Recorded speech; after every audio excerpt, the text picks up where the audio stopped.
Question: bakit pagdating sa pag-secure ng pag-iipon para sa ating future, maraming mga mabubuting tao ang nabibigo? Maraming mga masisipag ang nabibigo. Maraming mga matatalino o edukado ang nabibigo. Ano ang isang reason o missing link? According to this book, The Secret to Saving and Building Your Future, the lack of financial education. Ano ang bintahe o lamang ng mayroong alam sa financial education?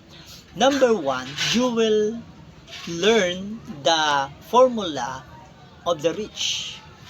Income minus savings equals expenses. Kahit gaano pa kalaki ng ating income, kung wala tayong ipon at gastador tayo, sa dulo mabibigo pa rin tayo. Number two, you will learn to pay yourself first. Sa bawat sweldo natin, kung una nating babayaran ang ibang tao bago ang ating sarili, sa dulo, mabibigo pa rin tayo. Number three, you will learn how money work. Huwag lang tayo magtrabaho para kumita ng pera. Alamin din natin kung paano ang pera magtrabaho. Kasi kapag hindi, habang buhay tayong magtatrabaho. To upgrade our financial life, attend ka ng aming free financial education Wednesday 6:45 p.m. and Saturday 1 p.m.